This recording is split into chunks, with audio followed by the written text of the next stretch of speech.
Evening, New Orleans. This is Dennis Arthur PUDD. You're now drinking to the sounds of WRYAT, the nation's 396th ranked private radio station, broadcasting to you live from a recently renovated Airbnb located off of South Carrollton, across the street from the recently renovated Popeyes. This episode is brought to you by PUDD Beer. That's PUDD Beer. If you believe it, you can drink it.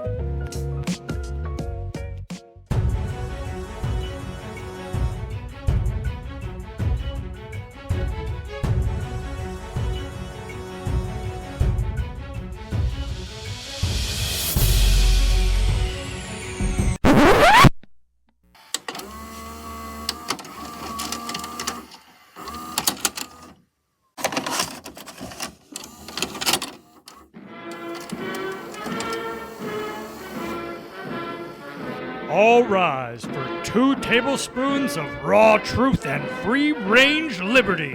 It's time to cook the things they don't want you to cook. Broadcasting from its new location in Washington, D.C., this is the Anarchist Cooking Show with Alan Singleton. Hail to the chef.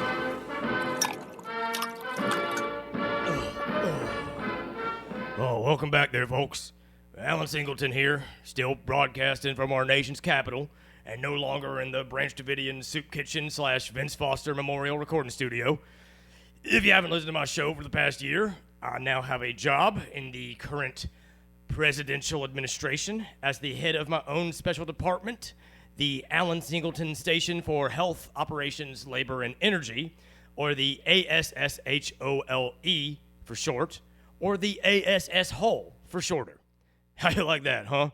Me, Alan Singleton, a man who plays a character named Alan Singleton, who's based on me, Alan Singleton, the host of a right-wing radio cooking show, plays a part in directly shaping global policy.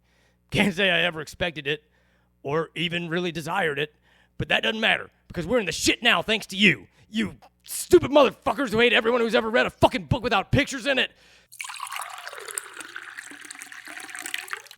Sorry, it came off a little huge. It's just that I'm under a lot more stress now as head of the ASS Hole than I ever was back when I only had to host my radio show. You see, folks, the ASS Hole was open to replace a number of other cabinet-level departments that were staffed with thousands of allegedly qualified folks with supposedly relevant experience, all of whom are gone now. They're just gone. Now it's just me in a back office in the basement of the Hubert H. Humphrey building, and every day I've spent here, I have been nonstop bombarded with phone calls, Zoom calls, meets, greets, emails, jabbers, chats, slacks, pings, glorps, snorks, ding-dongs, and bugaboos about literally all of the problems this country's facing. And I don't have any fucking clue on what I'm supposed to be fucking doing here, okay? But I guess this is what we always wanted, right? You idiot some bitches genuinely believed all the insane bullshit I spout on this program about detransitioning trans fats and denaturalizing all natural foods so much that you went and got him reelected, and now I'm fucking stuck here. Thanks for that. Thank you very much. I tried to tell the president no when he called and asked me to be a part of the administration. I tried to tell him I wasn't qualified to work in government because, unlike him, I was just an obnoxious far-right media personality who regurgitated preposterous culture war talking points for money and attention. Plus, I was still under contract for private radio now to play the character of Alan Singleton, who is legally distinct from but heavily inspired by me, the real Alan Singleton, for at least 4 more years' worth of Anarchist Cooking Show episodes. That'd be more valuable to the administration in my Branch Davidian kitchen, where I could use my Alan Singleton stove, or for short, my ASS, to gas up the president. He was unmoved. He told me I could still do my show here in D.C., and that he'd create my own special department just for me, because he now had unlimited power yet again because of folks like me, but mainly dumbass listeners like you. Now, over the years, a lot of woke agitators got really worked up over some of the stuff the character Alan Singleton would routinely say on this program when taken out of context. But the real Alan Singleton was the one who got hit with 10 defamation lawsuits last year. And the president didn't think it was fair for me, the real Alan Singleton, to have to lose any of my money that I earned playing the character of me, Alan Singleton, just because of the things that were said and/or actively encouraged when I was in character as me on my own goddamn radio program. And I may know the art of the meal, but the president knows the art of the deal. So once he formally propositioned me for this new job, I asked him if he could do anything about my legal troubles in return. Well, folks, within less than 24 hours, every frivolous class action lawsuit against the real Alan Singleton was gone, and I had no choice but to accept the president's offer. With my final stipulation being that there would be a kitchen installed in my office, President Trump fingered me for the ASS hole's head position. "Welcome aboard, Adam," he said. I didn't correct him. Then he asked me if I knew how to cook McDonald's. And that's the earliest I can recall questioning if the president might not be as smart as I thought. And, we're getting in the weeds here, folks. Sorry about that. Point is, I've still been able to do my show for you hogs, broadcasting out of my official ASS hole headquarters, but there's still no goddamn kitchen in here. So nowadays, I just spend most of my time sitting here alone in my ASS hole, recording my show, ignoring as many responsibilities as possible, and avoiding as many of my co-workers as I can. All right.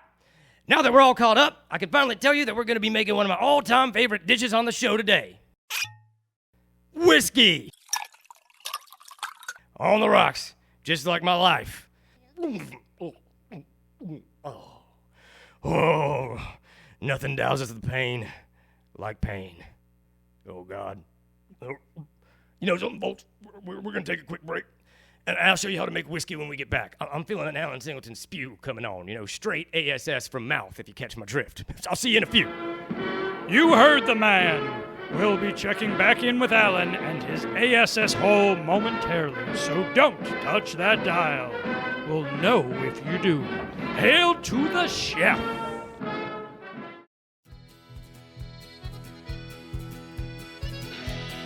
Hi. Well, I sure am. I'm Bobby Hubbard from Bobby Hubbard's Cajun Cannabis. And you can't puff past this offer. Offer? The first 4 and 20 patrons after we unlock a room and start the time clock will receive a free bag of AstroTurf. Our home team, in-house synthetic strain, Muddy Delta 9. We promise it will be a while after you partake that you will finally touch down. Don't fumble this offer, you hear? If you are an eligible receiver, come right on through. If you're upright, experienced player or not, we got medical professionals on our roster to help train you in proper ways to improve your game and stats. Looking to increase your time of possession? We got bulk buy bags. With deals this good, our product will put you in the red eye zone for sure. We got the best bud bargains in town. Other dispensaries will quarter sack sneak you, leaving you at a loss. You might even scream, "Robber, robber!" Not here. Not at Bobby Herbert's Cajun Cannabis. Check out some of our brand name strands. I will pile on the list as follows. We got Friday Night Light-Up, Hail Mary Jane, Blueberry Blitz, Stress Relief Press Release, OG Pigskin, Hydration Station, and Concussion. Any given Sunday, you can tailgate or partake in our longest tote competition. You choose any of the other states' top strain, and we'll load a Super Bowl for you to try and cash it out in one pull. The list of out-of-state strains still undefeated are as follows: the Kansas City Chiefs, 429ers, Green Bay Packers, Buffalo Bills, Dispensary Raiders, and the Seattle THC Hawks. So, Johnny, you highness, if you clinch the win, we will take your picture and put you up on the Wall of Fame and send you home with your own personal Heisman trophy. It's a water ball. So don't get caught with a bunk, skunk, bud sack. Come down to Bobby Herbert's Cajun Cannabis. At Bobby Herbert's Cajun Cannabis, we feel a strong CBD fence is a CBD offense. So drop on in and let's THC what we can do for you.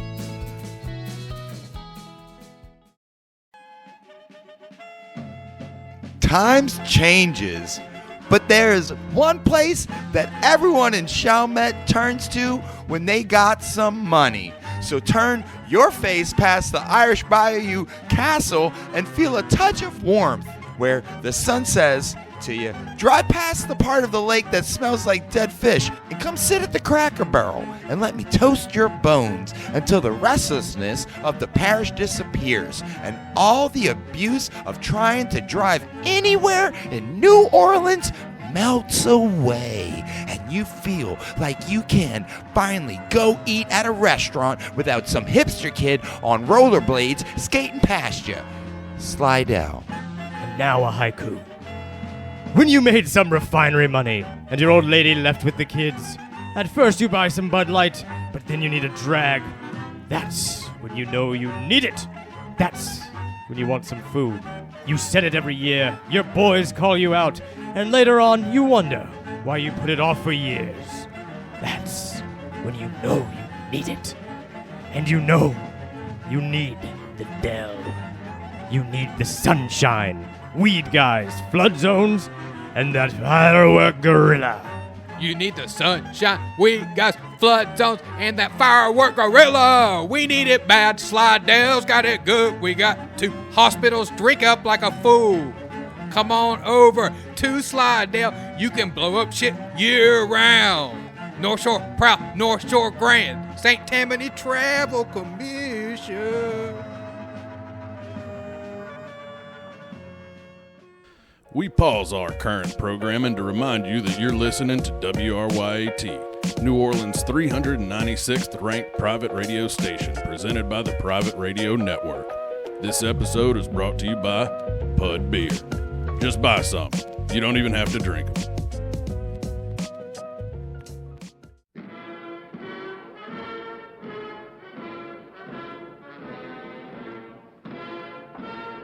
We now return you to the least woke and most important radio cooking show in the nation. It's time to cook the things they don't want you to cook. Broadcasting from the ASS hole of Washington, D.C., this is the Anarchist Cooking Show with Alan Singleton. Hail to the chef. Well, welcome back there, folks. I'm Alan Singleton, host of the ASS Hole, and we're cooking up some whiskey this week. So you folks know, I blacked out here again the other night. It's true. The next morning, I wake up to fucking Pete Hegseth just nonstop pounding on my back office ASS Hole door. I stumble up, dehydrated, head pounding, vision blurry, and trying like all hell to push back against the tide of vomit threatening to spew forth from within me. And let me tell you, when I opened the door to let that sumbitch Hegseth in, he somehow still looks far drunker than I ever have. He is sweating big game bullets, face all red and swollen, eyes glassy and twitching, hair's dry and brittle, but also greasy and soaking wet at the same time. And he just reeks of ammonia-grade piss. That's our Secretary of War, ladies and gentlemen. Ask him what the fuck he wants. He just holds up 2 manila envelopes, one in each hand, and asked me which of them we decided on last night. And mind you, the only memory I have of last night is of me consuming an excessive amount of alcohol, which was either followed by me passing out alone or me discussing some kind of military operation with Hegseth on signal and then passing out alone. Either way, the stench from Hegseth's binge is fixing to make me purge, so I vaguely gestured towards one of the envelopes and tell him to fuck off. I spend the rest of the day tucked away in my ASS hole, vomiting straight bile into my wastebasket, as I do, and then sometime that afternoon, I get a notification on my phone. Oh, it's from Hegseth. He sent me a video with no description other than the white rock and roll hand emoji. I watch the video and it's just footage of some random boat being bombed somewhere like I give a shit. But then I get another notification from Truth Social. And our president has just posted the same video, the exact same video, with a much longer description that mentions the boat was near Venezuela. And it also ended with the white rock and roll hand emoji. Then a metric shit ton of information just starts flooding in from every possible place into every electronic device we have wired into my ASS hole, completely overwhelming me to the point that I damn near have a fucking heart attack and collapse. I just gotta play through the pain, you know. We can't even have Tylenol anymore. And naturally, I try to combat this by drinking as much whiskey as I can as fast as I can so I can black out again. But even the whiskey's turned on me because it just keeps coming back up and up and up from down deep within me like it was some kind of poison. And all the while, all I can think about is Hegseth, smelling like the bottom of an unscooped litter box, his bloated and damp fucking face asking the character me about. You see, me, the character Alan Singleton, was never directly responsible for people dying before, but now the character, me, Alan Singleton, is he? Am I? Why is the Secretary of War asking me, the character based on the real Alan Singleton, about anything? Why am I here? Why the fuck am I cursed to interact with guys like Hegseth and J.D. Vance on a daily basis? Why? Well, Hegseth's a mess, that's for damn sure, but Vance is like if one of those fucking annoying, Reddit atheists from the early 2010s actually believed in God. He's smug, he's sanctimonious, and he does not ever have anything interesting to say, so he never fucking shuts up. Makes us all pray before eating lunch in the Capitol Hill cafeteria. I only get 30 fucking minutes for lunch, and he fills up damn near every one of them, making sure we hear him thanking Christ for his sacrifice, his love, and for choosing us and us alone to complete his work on earth by transforming America into a white Christian ethno-state. Plus, Vance calls me Adam, too. And I've corrected him on more than one occasion, but I think he keeps doing it deliberately, so whenever we cross paths at work, he can say, "Hey, Adam, how's Eve?" And I don't even respond anymore, because the only response he wants is laughter at his own joke, and he never fails to provide that for himself. Every single time. Oh, God. Jesus, God. I've got a lot of time to think all cooped up here in this dark ASS hole of mine. Too much time if you ask me. Before I started working here, I never had to think about shit this much. And I can see why all of you degenerates don't think about anything at all. This shit fucking sucks. Never occurred to me until I worked here that I've never actually met an honest-to-God trans person. Last year, I did a 6-hour episode about trans people infiltrating restaurants that primarily served women's food like salads and twigs and shit, instead of the men's food, that they were assigned to eat at birth, like red meat or brisket or hamburgers. But there's no evidence that trans people were ever doing this. I made it up, and it pushed a lot of ASS, Had to move that ASS, baby. I got rich. I got richer. And even if this was happening, I don't even think it would be that nefarious. Not after seeing the shit we get up to here on the inside of the ASS hole. Honestly, folks, after working here, I don't know that I ever actually even gave a shit about illegal immigration. Hell, I love tacos. And I'd feel better eating them knowing real live, honest-to-God Mexicans made them. So now we're out there rounding them up without due process or even giving consideration to the idea that one of them may make the best taco you've ever had. And now you'll never try it. And, oh, God, my brain, it feels like it's on fire. My hot, stinging brain. I still don't have a kitchen in here. I can't cook shit in here. I shouldn't be here. None of us should be here. I know what you fucking ridiculous people are saying. Alan, if you hate working for the president so bad, why don't you just quit? You think I didn't try that? Why do you think I don't stay in my apartment anymore? I'll tell you, a couple months ago, when word first got out that I was going to resign, thank you, RFK Jr. and your broken refrigerator-ass voice, I left work after another long day of taking it hard in the ASS hole to return to my new home, a glamorous Washington, D.C. single-bedroom studio apartment, only to discover upon entry that two of our, Eastern European allies were already inside there waiting for me. How nice. They quickly lock the door behind me and get right to showing me some especially compelling compromat in the form of video footage recorded, unbeknownst to me, of me on my own personal mission to Moscow last December. Let me tell you something, folks. If that footage ever finds its way to a screening for a grand jury, the least of their problems is going to be if the Alan Singleton in it is playing a character or not. To say nothing of the rest of the Moscow man-eaters who'd have no problem making me their most dangerous game of word of their illegal exotic food organization got out. I'd be roasted, toasted, flambéed, fricasseed, fried, smoked, yeah. Oh, God, I still don't have a fucking kitchen in here. I'm about to go King Kong, Donkey Kong Bonanza for about 14 or 15 minutes. Let's take another break. Fuck. Yes, Chef. Alan has ordered us to pull out of his ASS hole for a moment until his ASS hole is ready to receive us again. Do not disappoint him. We are to report back when Alan's ASS hole can fit us in. No one is to change the channel. Hail to the chef.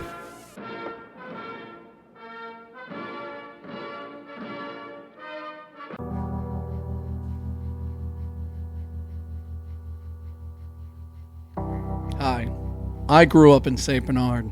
I know what it was like when kids can just run free and play all day. They work up an appetite and yearn for something to end their hunger pains. I've also seen what happens when there is nothing for those beautiful little angels to eat. When they finish up that ham and cheese sandwich on white sandwich bread and they are left with nothing to give that crunch or that explosion of cheese.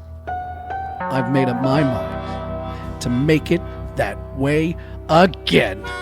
There is no reason why we have to live with the fear that our kids cannot live a life filled with cheesy green onion flavor. We don't have to live with the idea that subpar cheese snacks are being sold to our children, and if we don't stop it now, we won't have another chance tomorrow. But I can stop it. You see, St. Bernard is at a crossroads. We can look forward to a better future, or we can stand still and watch our parish stain their clothing with the orange filth of puffs and die on the inside from soft, crunchless cheese snacks that just wedge up in between your teeth. Will you stand and bear witness as flavor erodes away each day until nobody remembers what lunch could have been? If we choose the future, we can save lunch for our children and save them from ever wanting to cross the parish line for weak cheese snack treats again. Chewies, they will cut your mouth out with bold flavor. They will make your sandwich an orchestra of crunches that will wake up the baby. They will retain their crunch even after the passage of time has long forgotten us all and we're nothing but just eroded away skeletons, and all that remains is our teeth fragments. Chewies, release the crunch.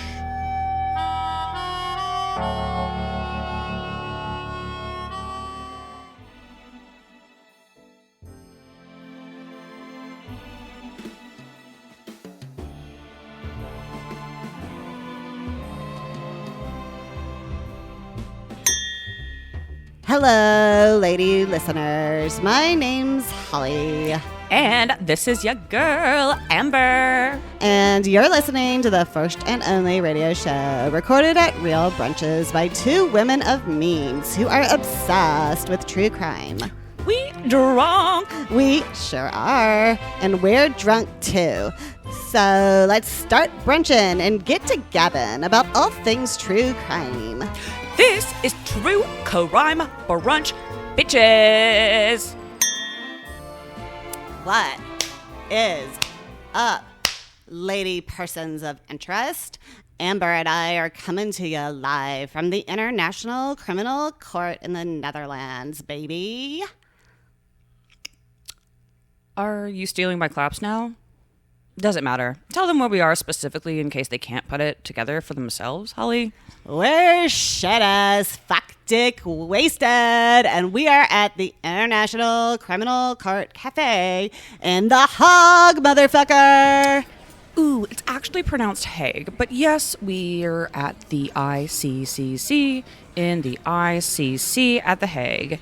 And the ICC is where the many, many subjects of today's broadcast should have already been serving life sentences. Whatever,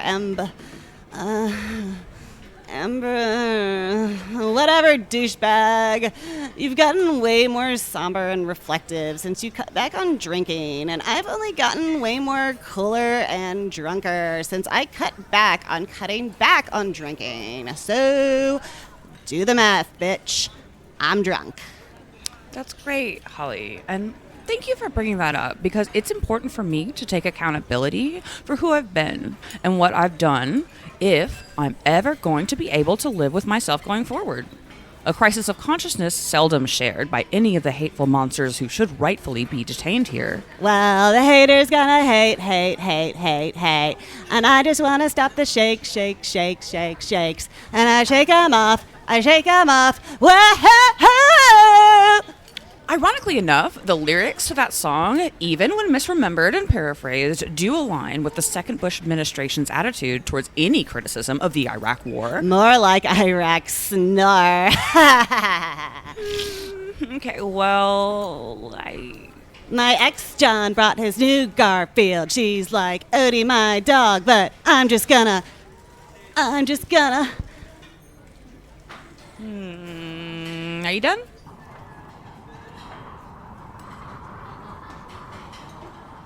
Amber. Why are we here? Stop making me drink alone. Stop making me drink when you're not gonna drink. They serve Jennifer here, you know. You mean Jennifer? I don't know what that means, but I ordered 2 glasses of this weird Dutch gin, and I can only reasonably down one if I'm to order another, so help a sister out.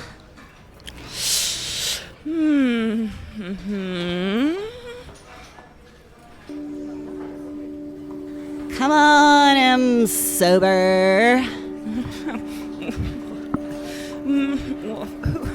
Who put all this sweat on me?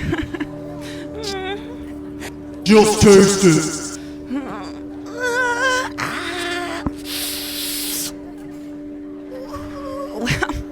Okay. But only because we're on vacation.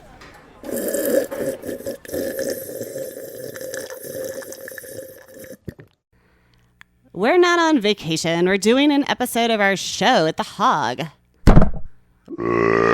Whoa. Hey there, Delilah. It's pronounced Haig. Hey there, Delilah, then. Whatever. That wasn't what I meant. Garçon.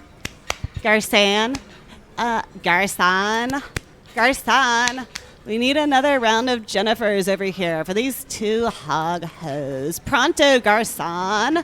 Andale. Oh my god, you're so fucking embarrassing. He heard me. Anyway, don't you feel better after a drink and the relapse? Not really. So what? You're just gonna stop drinking now? Fuck no! That's what I like to hear, you crazy whore. Now let's do a toast, and you can finally get to talking about yo hog queen. It's pronounced Haig. It's fine. No one's here to hear me talk, especially not me. The floor is yours, Lizzie M. Borden. Go on with your bad bitch self.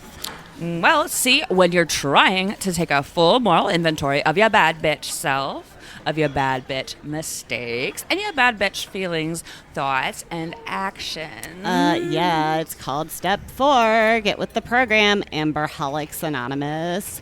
And then get out of it and join me for another drink. Okay, well, in coming to terms with my alcoholism, I noticed a parallel between my inability to hold myself accountable for my behavior and our world's inability to hold its leaders accountable for their war crimes. And that's why I thought it would be appropriate for us to visit the Hague. Grazi Garson. He's got to be the only man who can ever get us what we need when we need it. And we always need it, don't we, M. Blitzkrieg? No, we don't, Holly. Yes, we do, Ember. And you need it now. God, fuck it all.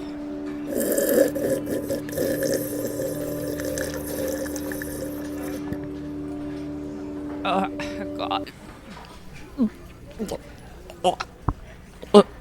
Oh, hell yes, I know that tune. Sayonara, sober sad Ember.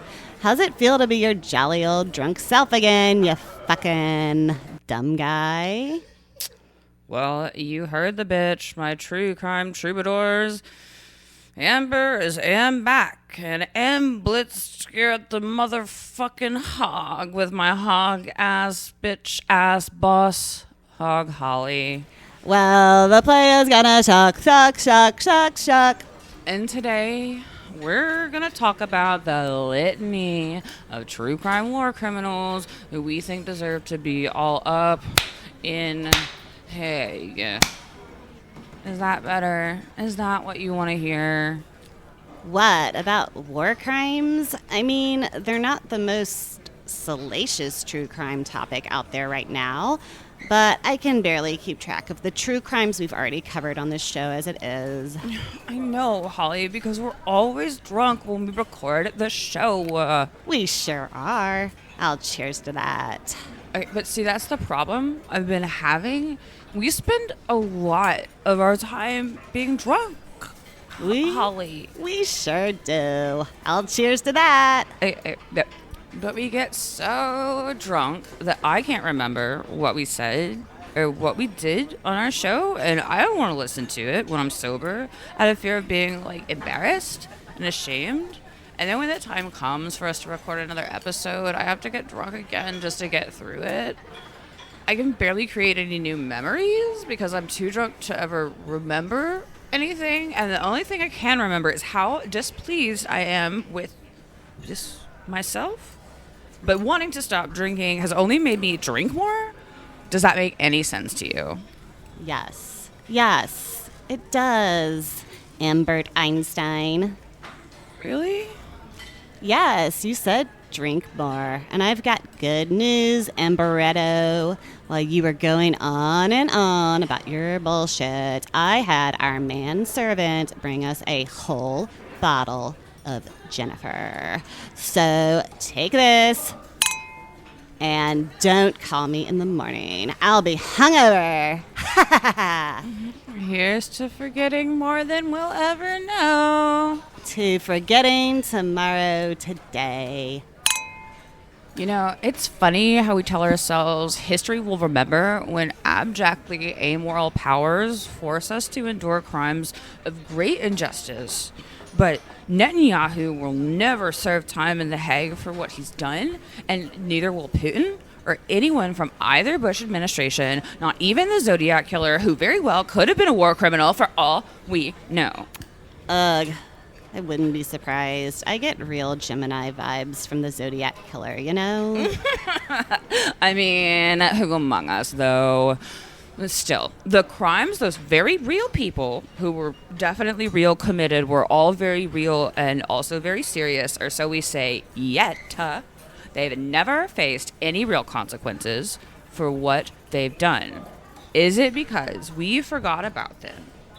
Is it because we forgot Gemini men are bastards?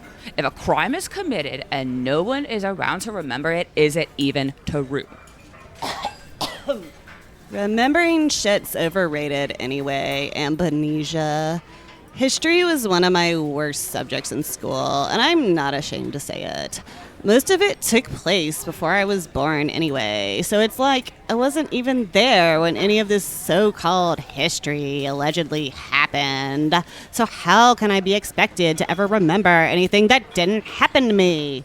I have no memories of things I wasn't around for, so they may as well have never happened at all. Ya dig? I don't even know where to begin. The point is, now I'm an adult who can drink whenever she wants, and I don't remember anything that's not important to me.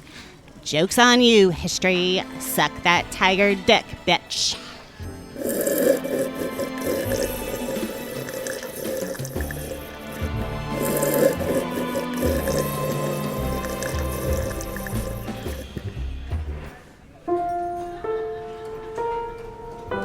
remember when I was a little girl watching the O.J. Simpson trial on television. I'll never forget the look on my father's face when they announced the verdict and found a man not guilty of a murder he almost certainly committed. Because I just stood there watching my father fly into a rage over something that had no effect on him. And when it was all over, I said to myself, is that all there is to a trial? Is that all there is? Is that all there is? If that's all there is, my bitch, then let's keep drinking. Let's order more booze and drink it all. If that's all there is.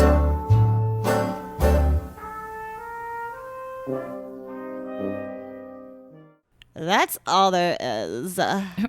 What? That's all there is. We already drained the bottle of Jennifer. So order us another one, bitch. I will, bitch. But since you got to sing a song, you have to let me sing one too now, bitch. Is the song Shake It Off, bitch? Because I know how much you hate remembering things, but it's the only thing you've been singing since we got here, bitch. I'll have you know that there are things I can still make myself remember, Dutch damn Amber Dyke. Like how to pronounce the name of your favorite place, for starters. Mm-hmm. And how's that? Well, the hateful gonna hate. And they should all be in the Hague. But I still get to hang with my best friend Amber, and get drunk. That's really sweet, Holly. It's really sad that I'm already too drunk to remember it tomorrow. I am too, Amber Naza. I am too. But we must remember that we'll always forget many of the things we've done. And when we remember there are things we've done that we've forgotten, we can never forget to do those things again, even if we'll never remember doing them forever. Love you, bitch. Love you too, bitch. So, are you gonna get us another bottle, or...? I was getting to it, motherfucker. You know how I feel about remembering shit. Well, that's gonna be a wrap on your two Hague Hawkin' Hussies this week, Violation Nation. For both of us at True Crime Brunch, I'm Amber. And I'm Amber. Oh, you're not. You're Holly, and you're fucking drunk. Oh, right. I forgot. If that's a crime, well, then we came to the right place. Lock me up and throw away the lock.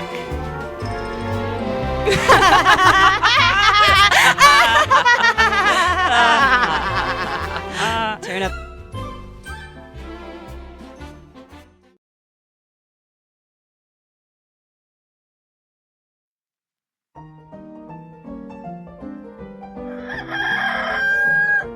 All right, folks, sun's up, and you know what that means. The bar is closing. Not at all, my good man. The Lamplighter never closes. Why, we are Jefferson Parish's top 24/7 bar, after all. But I'm just starting my day shift. But you just been serving quality alcoholic drinks and delicious burgers to us all night. That may be true, but the old Lamplighter just expanded its business. The Lamplighter Children's Daycare and Hamburger Company. Wait, what?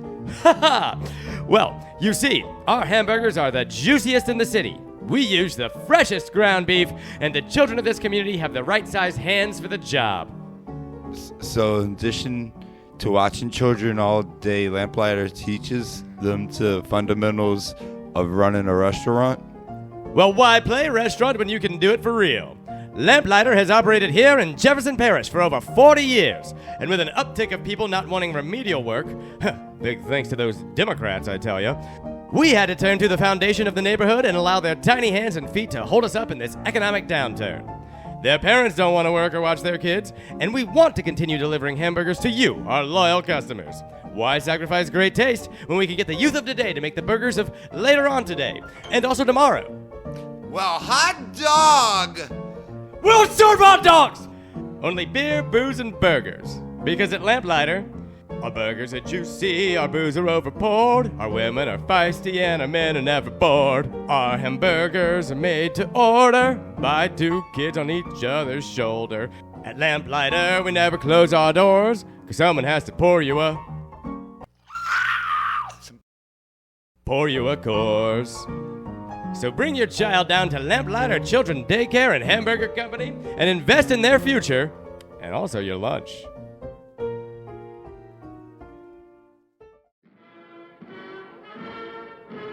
We now re-enter the ASS hole for the exciting conclusion to this week's Anarchist Cooking Show with Alan Singleton.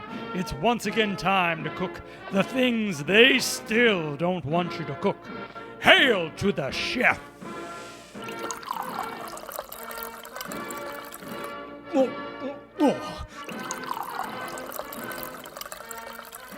I saw Laura Loomer. Only once, in the Oval. I was dropping in to try and make a formal request for my kitchen again, thinking the president was going to be there. But he wasn't. It was just her, alone. All the lights were off, and she was sitting behind the desk, which had a big bowl of something on it. I couldn't tell what. And she was wrapping what looked like a wisp of blondish hair around a thorny, stick-shaped thing. I don't know if she saw me with how fast I turned tail after seeing her, but let me tell you, later that day, there was a video of the president walking around on the roof of the White House like he had no idea where the hell he was. And I haven't been able to achieve an erection or even successful arousal since this incident occurred.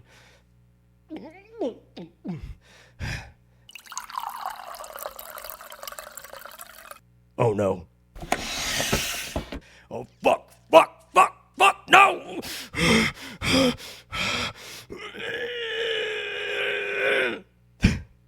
Well, it would appear I'm down to my last serving of whiskey here, you hateful pieces of shit. After I finish this, all I'm gonna have left are the thoughts I don't want to think and the feelings I don't want to feel. You all made me like this, you know. I mean, I've said some crazy shit on this here program, but that's only because I was meeting you where y'all were. I was just picking up what you folks were putting down and giving you more of it, you know? So, in return for me being so generous, you all forced me out of my home and stuck me in Washington, D.C.'s ASS hole, and now we're all going down together for a man whose greatest ambition before becoming president was to one day fuck his own daughter and somehow be awarded for it. Well, thanks to us, but mostly y'all, now we can do both. Here's to you, listeners. I couldn't have made it this far without you, and that's the real Alan Singleton's character's truth. Oh, God. Oh, no, it's gone. It's all gone. I don't want this. I don't want to feel like this anymore. It's like this all-consuming hot sauce-infused chili has pooled in the back of my skull and submerging my brain. I don't know if I'm Alan Singleton the character. I don't know if I'm Alan Singleton the man. Are they the same? Is everything the same? It ain't natural to think of things like this. It makes me feel wrong. It makes me feel gay. I feel gay when I think about the consequences my actions have had on other people.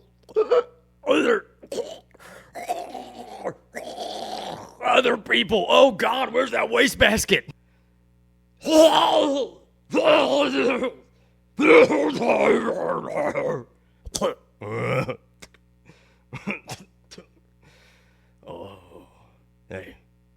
Hey, wait a minute. Yeah, I didn't drink straight whiskey daily until I started working here. And I never felt gay until I started working here either. Give me a second here, folks. I got to do some comparative analysis on my work laptop. I mean, my super secret ASS whole supercomputer, right quick, whatever.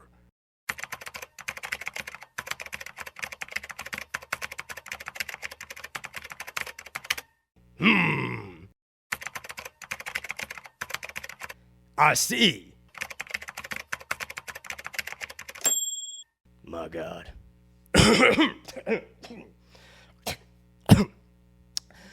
Folks, it's just as I suspected. Our homegrown American-made bourbon has been infiltrated by the woke Scottish and Irish and foreign whiskey distillers ever since the tariffs went into effect.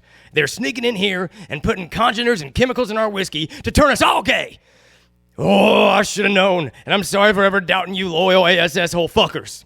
But let me tell you, I run a tight ship, and there's nothing on God's green American earth tighter than my ASS hole. And that's why I'm using this week's episode to introduce my very own brand of whiskey, distilled right here in my ASS hole, without any forced entry from a bunch of foreign dicks. I call it Alan Singleton's Old Time Washington, D.C. ASS Hole Dirty Brown Liquid, or ASOTWDCASSSHOLEDB for short, or Alan Singleton's ASS Hole Whiskey for shorter. If this administration is going to win the war against every other living thing on this earth, we're going to need stiff drinks to do it. And there's nothing stiffer than what comes out of my ASS hole. And you can order yourself and your white, Christian, heteronormative, gun-toting family a goddamn fuck-ass American-made six-pack raft of full-size barrels containing Alan Singleton's ASS Hole whiskey on our American ASS Hole online superstore today. Yep. Both me, the character based on the character of Alan Singleton, and the real character, me, Alan Singleton, are going to be just fine. And you are too. Like I always say, everything that's happening right now is great. Nothing bad has ever happened to anyone. And there's no reason to ever think about anything all that much. Thank you all for tuning. Thank you all for tuning to the anarchists. To the goddamn asshole show. You get the joke? Jesus, good night. Go to Alan Singleton's ASSHole.com to pre-order your very own raft of barrels filled with Alan Singleton's old-time Washington, D.C. ASS Hole Dirty Brown Liquid today. Each barrel comes with a copy of Alan Singleton's heartfelt and entirely unused AI-generated eulogy for Charlie Kirk, political wonderkind and Christ-like warrior. Be sure to join us next week when Alan's expected to submit via email another formal request for a kitchen installed in his ASS hole. Until then, true believers, they may call us cooked, but we are the ones who are, in fact, cooking. Hail to the chef, and God bless America's president. Thank you for listening to WRYAT, presented by PRN and brought to you by PUDD Beer. America drives on PUDD Beer. Good luck, New Orleans.